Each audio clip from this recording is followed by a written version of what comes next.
Hello everyone, my name is Mabel and I'm popularly known on this channel as Auntie Mabel. I'm very excited to bring you this video because it's a collaboration I did with a special young lady who is based in the US who has been able to overcome the barriers of speaking our language to our children. And she's going to be sharing with us in this interview I did with her, how she's doing it. And also, I'm going to include some clips of her everyday to-day life with her children, where these children are communicating with their mother in Yoruba effectively. And she's going to be able to share these tips that she's using to implement this very important part of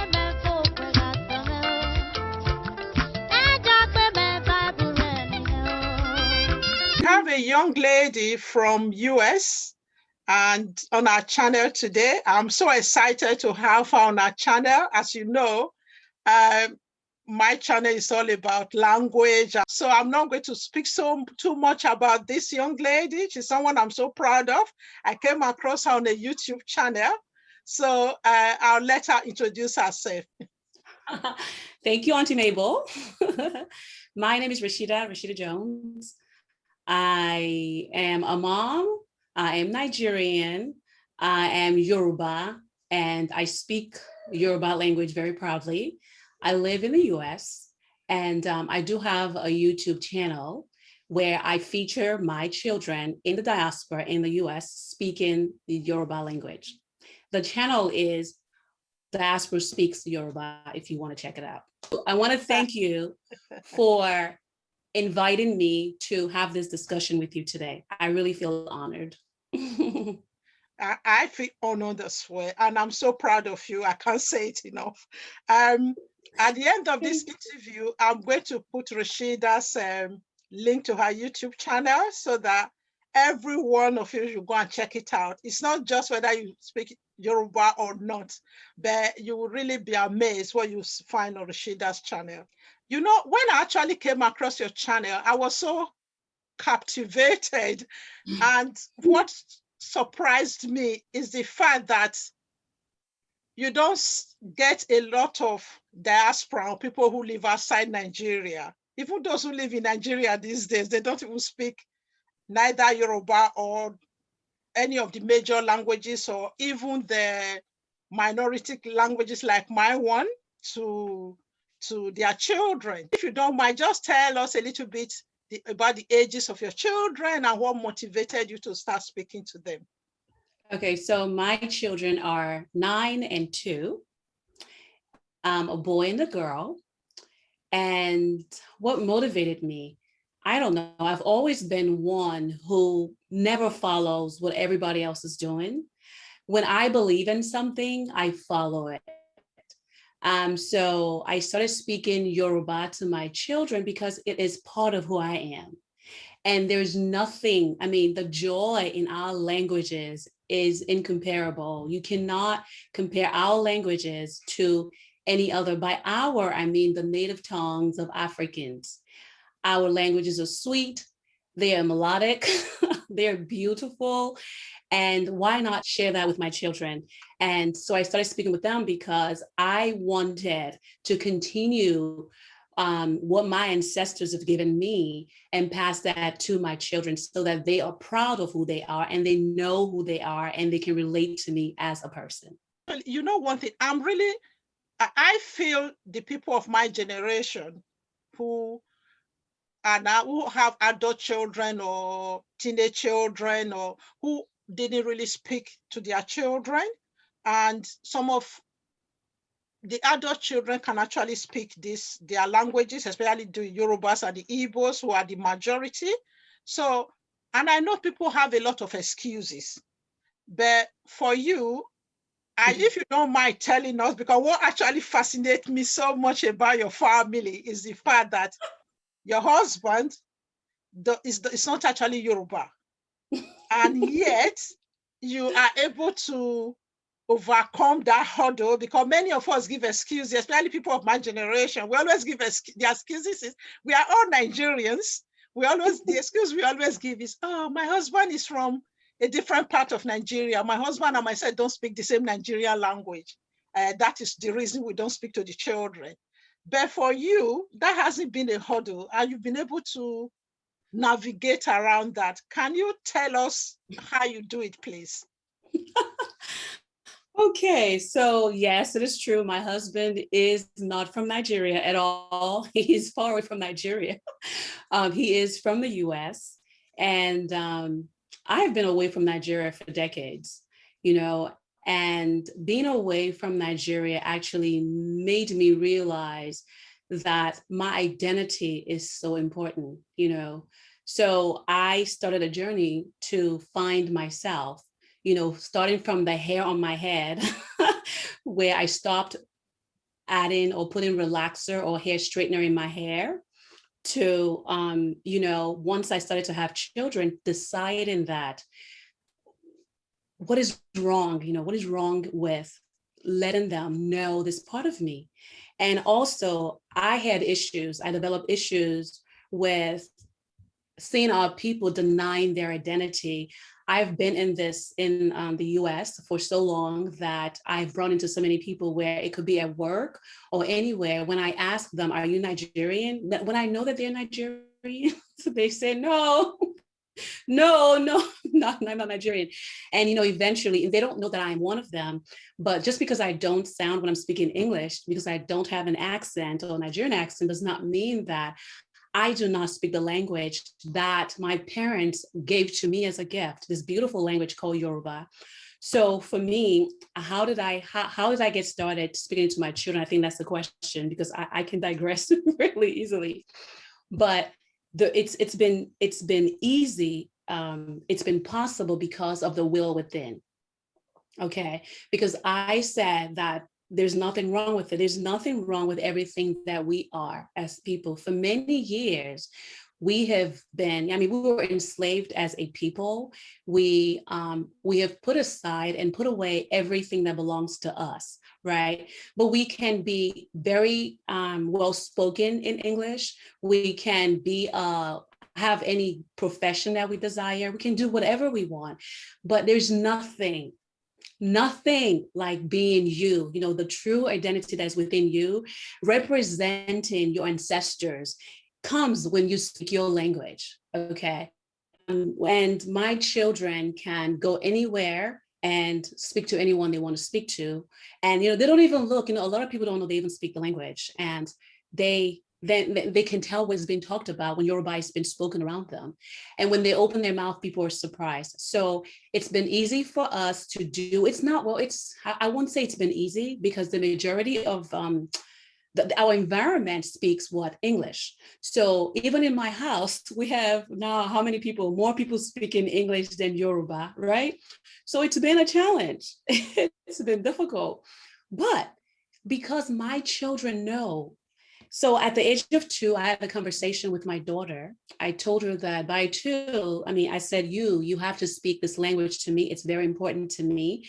I am from Nigeria. I am Yoruba, and this is the language we speak. There is more to language than the English that you hear all around you, the one that is on your television screen, that you have to speak to me in this language. And she understood, at least, you know, the way she could at 2. So I started speaking to her in that language, and that's all she speaks to me today, regardless of where we are. Well, there's no shame in our language. It is beautiful. And she, from very young, from infancy, she has embraced the language and feels comfortable speaking it even before her friends. So I hope I answered the question. You did. That's really good. I like Okay. when you're engaging with each other, but in an interview, I Okay. like someone to be able to express themselves. It actually Okay. tells more of the story. So rather than Okay. being so restricted to the questions you are trying to answer. Okay. So if you know, currently I'm doing a series of videos on barriers, on learning new language, on learning about Yeah. our cultural heritage and our anything and all aspects of our identity. So I decided to take a break away from my usual teaching Esan language in my YouTube video. I just wanted to do this series because I find these were the challenges many people who wanted to learn the language were having. I find people of my generation, majority of us were very excited. Okay, we were not excited. We knew in our head we wanted to do it. But Love it. but for us, there were a lot of other barriers why we couldn't do it. But we started speaking it, but the consistency wasn't there. Because when I watch your videos, it's just natural. And the way they said the tonal, our Nigerian language is tonal language, Very tonal. so the way they say with the Nigerian tone, even you, when you speak English, you speak American accent. So like people like me, obviously, I came to the UK when I was already formed. So I still have my Nigerian accent. So, but when you speak in Yoruba, you speak it like really Jebu woman. I'm not sure what part of Yoruba you're from. First of all, there are a lot of, this is more than one question now. So first of all, it's loaded. Meant it that obviously I know they're interacting with your husband who is Yes. an African American. I don't know if that word still, I know they change all this terminology all the time. So but for now, that is how we describe it. And I know that it wasn't just those who learned the Esan language, anybody that was trying to learn Nigerian language or any other language for that matter, we're having these issues. So how did you implement this in your home, that you were able to speak this? Because when the children are speaking, you could see that they're very comfortable. It's everyday. They are not acting for the camera. This is the life in your home. So I really want you to tell us, so that those of us who are struggling, who are diaspora now, the young adults who are having young children now, they are able to know exactly what you're doing. Yeah. Okay. So it's a big secret. The secret is coming out today on Auntie Mabel's channel. The secret is coming out on Auntie Mabel's channel, so make sure you watch. Okay, so practically, I speak. That's it. And you know how in our at home in Nigeria, we mix English with our languages. A lot of us do that, right? So we will say, if we want to say, how are you doing? I'm going to say it in Yoruba and I'm going to add English. That's not even, how are you doing? Báwo Shane, I don't know. It won't, I can't find a phrase, but you know what I mean? We insert English every time we speak. Mm-hmm. I'm one of those people who sit back and assess everything. I just want, like, why are things? As a child, I had always been someone who wanted to know. I read the dictionary as a little girl. I didn't read, I didn't, I used to read the dictionary. I wanted to know the root of words, like how are they formed? So I've always been a language lover. So in my home, I realized that, okay, now I have this, I had my first, and I thought, what am I going to speak to her? Like, do I want her to, how are we going to do this? So I started speaking. I have videos of myself with my firstborn where I'm speaking Yoruba to her, and then I'm mixing it with English. Okay, so that's the first thing I realized, that you cannot mix your native tongue. If you want to raise children that fully speak the language and understand it fully with the tone of it, you cannot be mixing both languages. Because what happens when you do that is they'll toss your language, because it's already weak in the society, because not a lot of people speak it around them, right?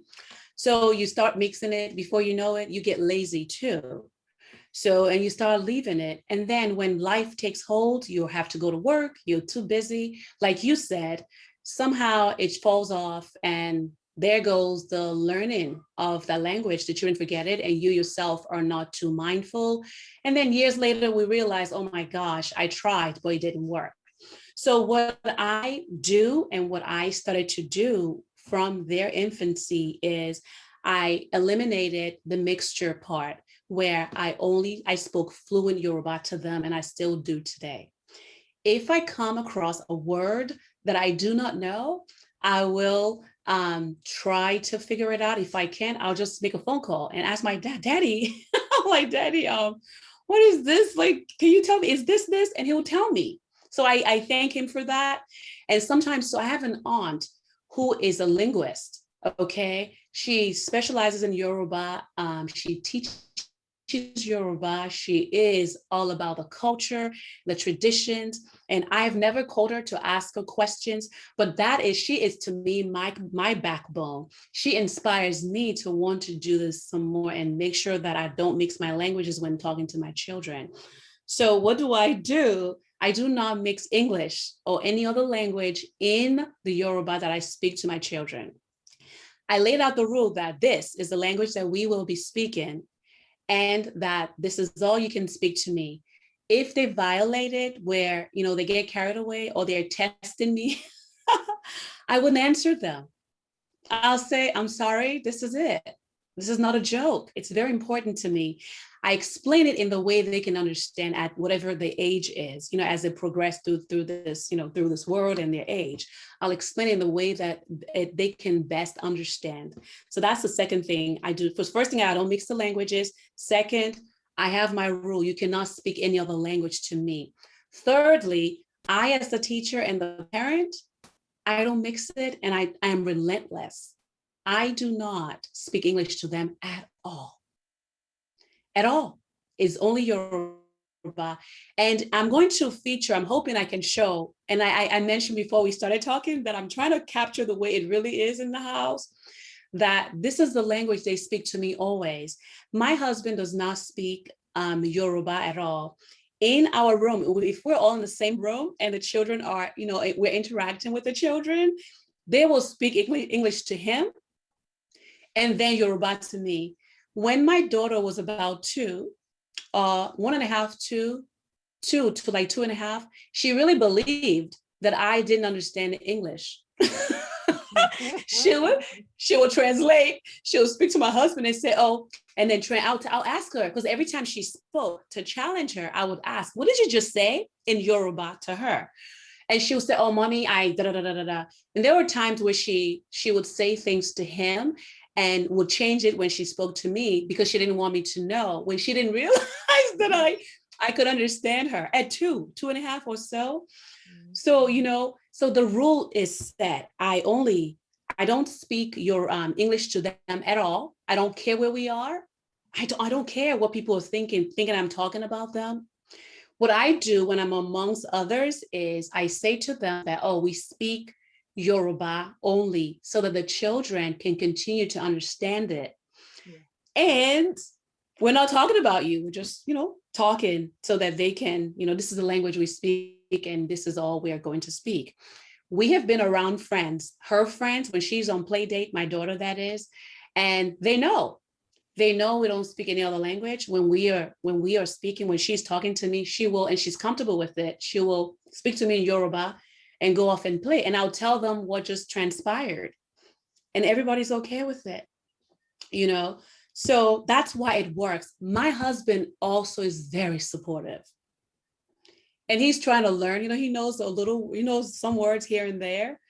But he's trying to learn, and he loves the fact that they have this language skill. So yeah. So he's going to find it easier to learn, because it's got a lot of teachers in the house now. Exactly. But listen, this little guy though, he loves speaking English. He's just turned 2. That's one. Number 2, when he's watching TV, everything is in English. 75% of us of the house speak, no, 100% of us speaks English, right? So 2 of us, he and my daughter and I speak Yoruba, but he will rather communicate in English. And now what we do is she tells him, "I don't know what you're talking about unless you speak Yoruba." So she said that to him in Yoruba? Yes, in Yoruba. And today because I heard them when they're playing, they are always speaking English now, because there's 2 of them and they're children, they're watching something in English, which is why we all need to put more Yoruba programs out for our children. Absolutely. Or whatever the language is, for our children to be able to learn and sit there. So today they were playing and I overheard them speaking. So I said, who spoke English first? And she said, "I'm sorry, mommy." She said, I'm sorry. Okay. I said, "Okay, now I'm going to tell you something. I'm going to give you a quarter every 3 hours. You speak only Yoruba." Okay. And she said, "Oh, all of a sudden she switched. She's speaking Yoruba to the little guy. And she's like, and now I add her, tell him what I just said. So he's like, oh, okay. And he switched quickly to Yoruba. They want to earn, because whatever it takes, I'm going to do it until the day I take my last breath. I'm going to do it. Yeah, well done. So that's why it works you. in our home. Thank you, ma'am. Yeah. So what we can hear from this now is there was a plan. These are some of the things I did say about when I was doing the video on how to break down the barriers to teaching your children more than one language at the same time. So it's a plan. You have a plan with your husband, and this was an agreement, and it's consistency, and you are very, very committed. Commitment is very important. And you are very enthusiastic as well. Those were some of the, there were about 10 things that we listed, which I researched that you definitely have to do and support. And you're getting the support from your dad, and you've got your backup auntie, and so just like me, when I wanted to start the Esan YouTube channel, I know I don't know how to write all the Esan, I don't know how to speak all the Esan, but in the end, after going around it, thinking and planning and worried about it for so long, I just decided maybe just take the plunge and just get on with it. Now I have people who I can call upon to research some certain things. I just did a video on funerals, and I have to call an uncle, and I have to call a gentleman who I met after I started the YouTube channel, who has Esan book, who has written the Esan book. By the way, if this video go anywhere outside of my channel, Esan is one of the minority languages in Nigeria. We are part of Edo State, so we're very, very small. So we have a lot of uniqueness and our cultural heritage and everything. So it's worth preserving. So I just feel I should do something about it as well. Yeah. So what I'm trying to say is that consistency is very important, and incentive. And it's really good. And also, I think when I spoke to Anthony as well, when people are learning, they need to be corrected in love, which is exactly what you're doing. That even what you said there was, it's not like almost like treating it as another homework. I'm making it fun as well. And even when you try to correct them, you are doing it in a language and a way they will understand. It's not just like a telling of, like even what example you just gave, and you heard them speaking Yoruba, you could have just gone there and do the typical African mother style of those days, how you guys are raised. Oh, who is doing that? Will you stop it? Or else I will smack you guys, But you're not doing that. You are doing it in a very loving manner, and you're actually offering them an incentive, Thank you. Which is, It's so important that, we're so removed from what I know, right? Yes, I lived in the US forever. I know that, but I just got tired, of this thing that we're not good enough, that whatever our languages, our culture, everything is just thrown out. Why? What would our ancestors say? Just toss everything. Even the generation after us as well. That is actually one of my biggest challenge. I just feel we're in a race. We are dropping the baton at our generation. We are not passing this language and culture and identity and cultural heritage. So, and in my line of job, I'm a social worker, by the way. So, so I come across a lot of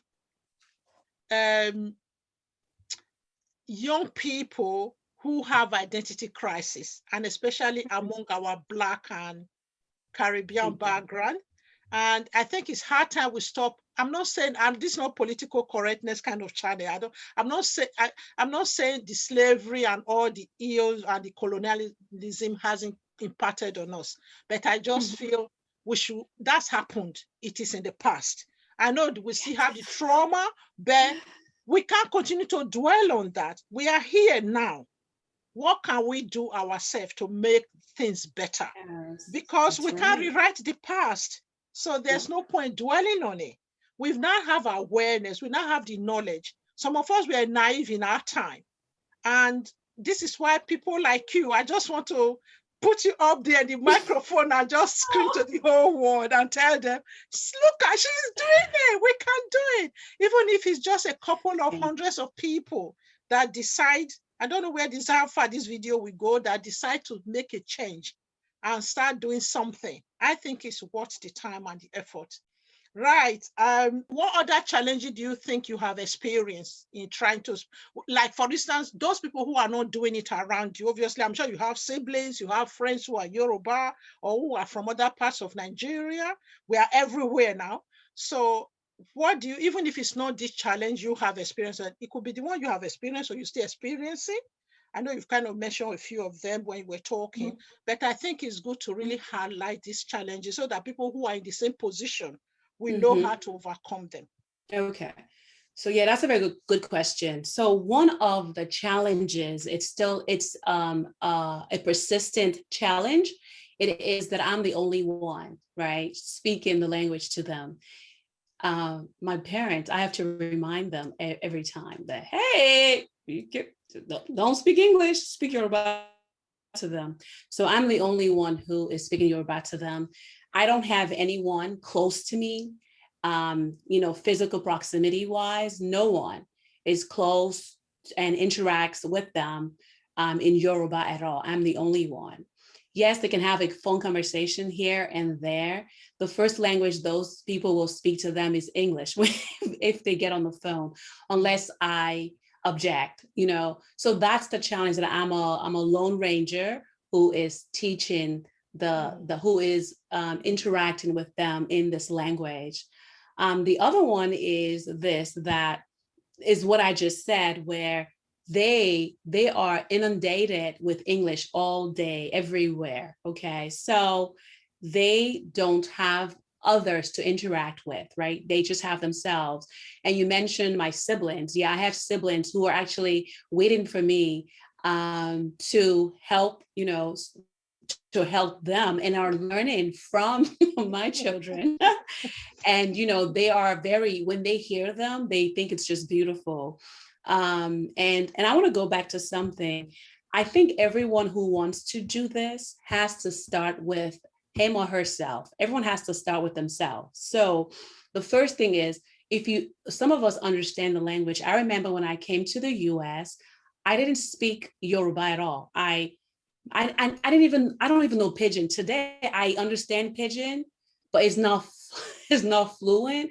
So I was only allowed to speak English, okay, when I was in Nigeria.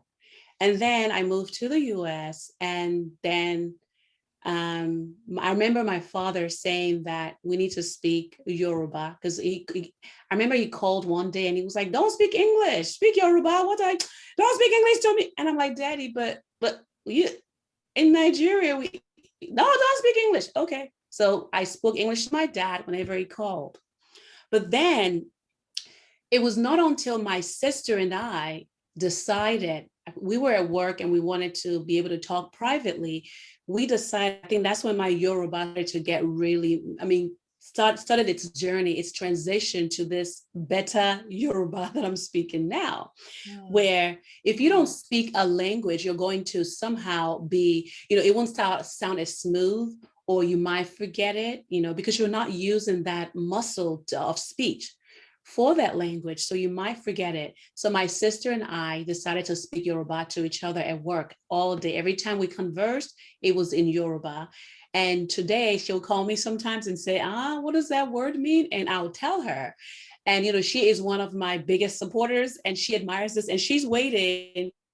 Her son is a student of mine, like a Yoruba student of mine, where she wants me to tutor him, and he, a little boy, he's very interested in speaking to his cousins in Yoruba, because he just wants to know everything they know, which is, something else that will help other children who are speaking the language. So the challenge is that, again, we don't have a lot of people around us speaking it, and being the only one, I have to work probably twice as hard as those who are surrounded by native speakers, as English is here. So. Good. Thank you for that.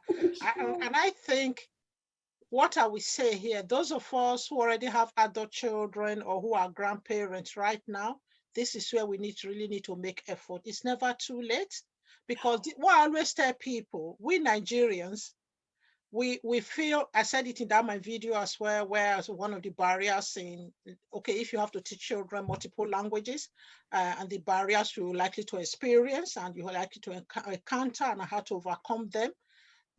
Majority of us, when we're in Nigeria, we moved from Esan or Edo State, where I'm from, to Lagos. I visited Lagos several times when I was growing up, but I just wasn't interested in the language because some people pick up language easily. I just classify myself as one of those who don't get to learn languages easily.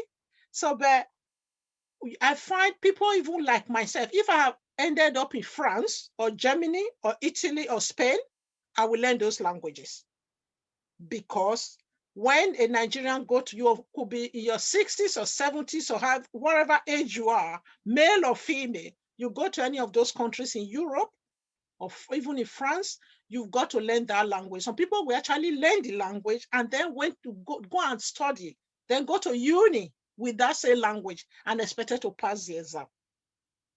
Isn't that because they refuse to speak English or other languages to you? They only speak their languages. Is that correct? Absolutely. The point I'm trying to stress here is that the excuse we all give right now, those of us who are privileged to be English-speaking country like the UK, let's put that at the back of our mind to say, okay, we have missed the boat with our children. We have the privilege of being around our grandchildren now. Let's start speaking to our grandchildren. Even our adult children can learn from the grandchildren. It's never too late. Like you were adults yourself when you started speaking to your sister, so it's just the interest and people actually having the know-how and knowing the importance of learning this language, of at least trying to speak in their mother tongue, so it's priceless.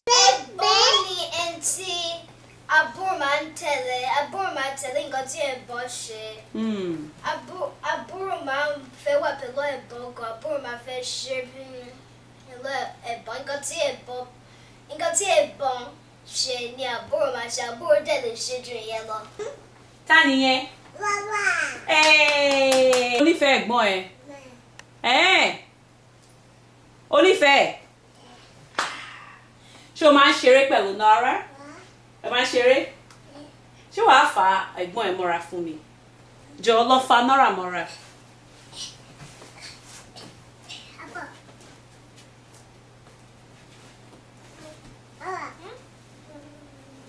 Fàmọ́ra gbé fọwọ́ ẹ̀ sára.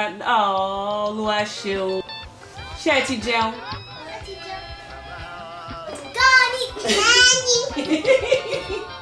Fọwọ́ kan orí ẹ̀ Ayọ̀mídé, fọwọ́ kan orí. Fọwọ́ kan irun. Hey Ayọ̀, níbo ni àyà ẹ wà? Àyà ikùn nìyẹn, gbé sókè díẹ̀ sí. Àyà, ọwọ́, ẹnu dà. Ẹnu, imú, ojú ẹ̀ dà. Etí ńkọ́? Ẹsẹ̀ dà.